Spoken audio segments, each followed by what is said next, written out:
Okay guys, so today we're going to do a couple different variations of French bread.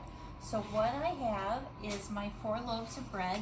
I have already done all the turns. I've done the stretching of the dough. So now again, I just want to show you different makeups that you'll see sometimes in the field. So the first one is called a pain à pie. So I've written it down right here so you can see how to spell it. Pain à pie is translated in French as wheat stalk, because this makeup is made to look, it jets off like a wheat stalk would. So the first thing we're going to do is you'll have your sheet tray with parchment paper. So I have that right here. We are going to have to use some scissors. The longer the blade of the scissors you have, the better it's going to be. Your kitchen shears, they're only about 2.5 inches. They're thicker, but the problem is sometimes you have to snip the bread twice, and then you can end up getting jagged cuts. But what we want to make sure, first of all, is that you do sanitize your scissors. So I just have my Clorox wipes, and I'm just going to wipe these down, because we use these kitchen shears for everything. We don't want to have any cross contamination. So when you do the pain à pie, the first thing after these have proofed, if you can zoom in again, you can see this has a nice shimmy to it, and I do have my shading underneath the skin, so that means I'm going to have beautiful tunneling. As always, I'm going to gently pick this up, and I'm going to do 2 of these, so I'll get 2 on a sheet tray. You'll notice I'm using the back of a sheet tray instead, then I don't have to fight the edge of the sheet tray. So if you wouldn't mind, we're going to zoom in. So I'm going to work with this first one. I'm going to hold my scissors at a 45-degree angle, and if you look, the tips of the scissors are actually on the sheet tray, and the base of my scissors are actually resting on the bread. I'm going to snip at an angle. I cut about 7/8 of the way through. I still leave it connected, and I'm going to just move this over to one edge. You can see where my cut was. I'm going to back off just about 1 inch, and that's where I'm going to lay my scissors. Again, tip of the scissors on the sheet tray. The rest of the scissors is on the bread. I'm going to snip, and now I'm going to go opposite direction. So I'm going to continue this all the way down the loaf. You'll notice the goal is to have a nice point, just like a wheat stalk would. So when I get down to my very end, if we can zoom in, you can see this doesn't look that attractive. So I'm just going to take my pair of scissors, and I'm actually going to snip that to a point. And then this is actually how the bread is sold. You will see these as a long loaf. When you see these in a restaurant, what happens, the wait staff actually carries the pain à pie on their arm. And so when it comes for service time, they'll have a glove on, and they just break off one of these wheat ears, and then it goes down on the service plate. So again, this is called a pain à pie, and let me do it one more time. So again, scissors down, tips are touching, scissor is on the bread. I snip, but I'm still leaving it attached. I bump up about 1 inch, and again, I'm just going to do this down the length of the bread. What you don't want to do is let your blade rise up and off of the bread, because then I'm going to snip straight down, and it's going to snip all the way through, and then my pain à pie will lose its support. So again, make sure that it's actually laying down and it's on the bread. Snip.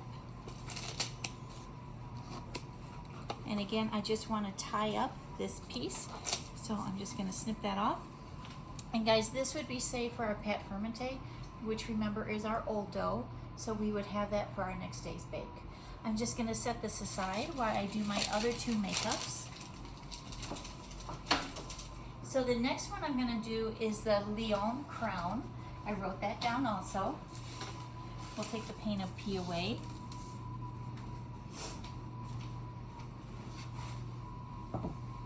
So to do the Lion crown, again, I'm going to take another loaf of my bread. It has, again, beautiful proofing. I'm actually just going to snip this. I'm going to go all the way through.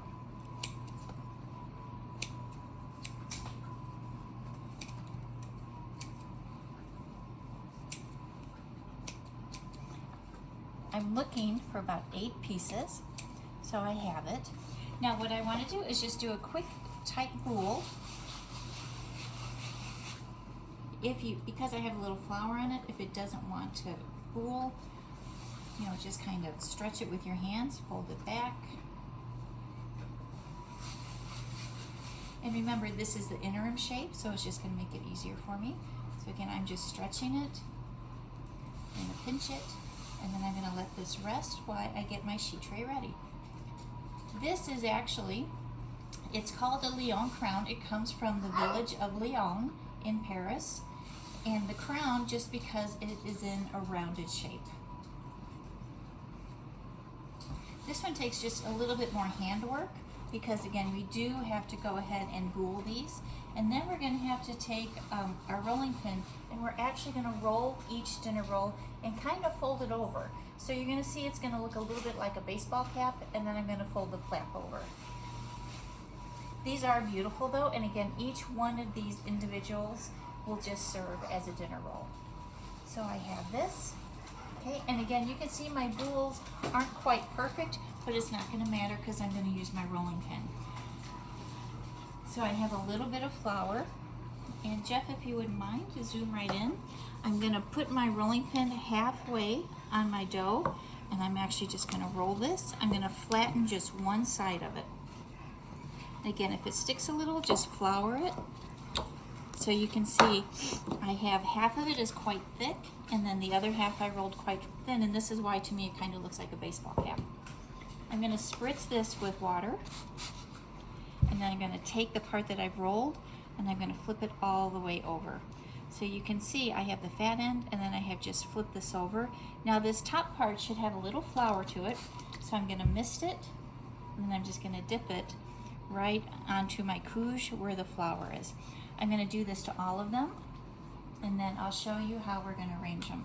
So again, I'm just gonna keep rolling. I'm gonna mist, and I'm gonna flip over.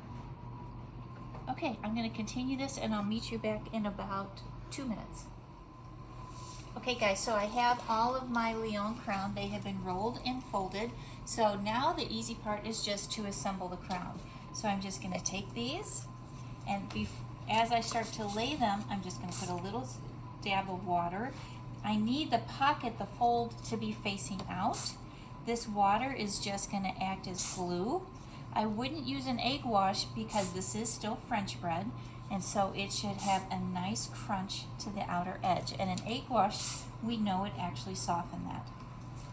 So I'm gonna get both sides, and look how easy this Lion crown is to assemble. So the water will help just make these stick. And now I'm gonna just spritz the top, and I'm gonna dust a little flour over it. And during baking, these will rise, so we'll get a little flour on the top, and then on the inside, you'll see the beautiful coloring of the French bread. Okay, so this is done. So this was the Lion crown, and again, I took a loaf of bread, I cut it into 8 pieces, I bouled it, and then with my rolling pin, I flattened half of it, spritzed it with water, and I folded over. And then I just did the circle with the 8, water washed, and I dusted. Okay, so we have one more to do, and this one is just going to be a classic flour that we're going to do with this French bread. So again, I have my loaf, and what I want to do, we're going to do the same technique with the pain à pie. The only difference is now I'm going to snip all the way through. So again, I'm going to just start back. You'll notice again my scissors are touching, and I'm at a 45-degree angle. I might have to snip twice. But this time again, I'm looking to go all the way through. Now, if you wanted to do just a classic baguette dinner roll, this is all we would have to do, and then you would just proof and bake. But again, I kind of just want to show you a different makeup for it. So that's why we're going to do this flour. So 2, 4, 6, 7. So that's going to be perfect. I'm going to save any piece that I had. I'm going to use that for the center of the flour. So all I'm going to have to do is just boule my centerpiece. I have a little water on the bench, and that will just make the dough stick so that I can get a nice boule to it. And what I want to do is just create a pop of color. So I'm going to mist this with my water, and I could roll this, the center one, in bagel. This is a bagel topping, everything bagel. You could do poppy seeds, you could do all sesame seeds. So I just have, I grabbed it, and I'm just gonna roll this. This will smell great during baking, and that's gonna be the center of my flour. So I'm just gonna set that aside. So I need a sheet of parchment paper, because that's what I'm going to bake this on. Otherwise, I would be baking right on the pizza stone. But here we go. So I'm going to take these, and again, the point, this time, instead of going out, the larger point is going to go into the center. The smaller point will be out. You can see I'm just going to layer these up. Right now it kind of looks like a little bit of a starfish. I just want to spread these a little bit so I can get them all in there.